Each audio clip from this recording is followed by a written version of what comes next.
আন্তর্জাতিক অঙ্গনে ফের চাঞ্চল্য।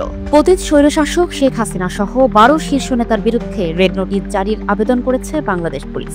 আন্তর্জাতিক পুলিশ সংস্থা ইন্টারপোলের কাছে এই আবেদন করা হয়েছে জুলাই-আগস্ট গণহত্যা মামলায় পলাতক আসামিদের গ্রেপ্তারের লক্ষ্যে। পুলিশের ন্যাশনাল সেন্ট্রাল ব্যুরো বা এনসিবি জানিয়েছে ৩টি ধাপে ইন্টারপোলের কাছে পাঠানো হয়েছে এই আবেদন। আসামির তালিকায় রয়েছেন সাবেক প্রধানমন্ত্রী শেখ হাসিনা, আওয়ামী লীগের সাধারণ সম্পাদক ওবায়দুল কাদের, সাবেক স্বরাষ্ট্রমন্ত্রী আসাদুজ্জামান খান কামাল, মুক্তিযুদ্ধ বিষয়ক সাবেক মন্ত্রী মোজাম্মেল হক, পররাষ্ট্রমন্ত্রী হাসান মাহমুদ, শিক্ষামন্ত্রী মহিবুল হাসান চৌধুরী নওফেল, বস্ত্র ও পাটমন্ত্রী জাহাঙ্গীর কবির নানক, ঢাকা দক্ষিণের সাবেক মেয়র শেখ ফজলে নূর তাপস, প্রধানমন্ত্রীর সাবেক প্রতিরক্ষা উপদেষ্টা মেজর জেনারেল অবসরপ্রাপ্ত তারিক সিদ্দিক, বিদ্যুৎ প্রতিমন্ত্রী নসরুল হামিদ, তথ্য প্রতিমন্ত্রী মোহাম্মদ আলী আরাফাত এবং সাবেক আইজিপি বেনজির আহমেদ। জানা যায় এই ব্যক্তিরা দেশের বাইরে পলায়নরত। তাদের বিরুদ্ধে অভিযোগ মানবতাবিরোধী অপরাধ, হত্যা ও গণহত্যায় প্রত্যক্ষ ও পরোক্ষ জড়িত থাকা।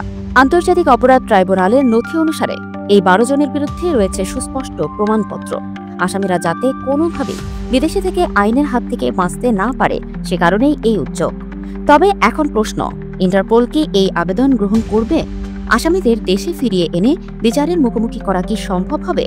এই আবেদন গৃহীত হলে আন্তর্জাতিক অঙ্গনে এটি হতে পারে একটি নজিরবিহীন পদক্ষেপ, আর বাংলাদেশের ইতিহাসে এক নতুন অধ্যায়ের সূচনা।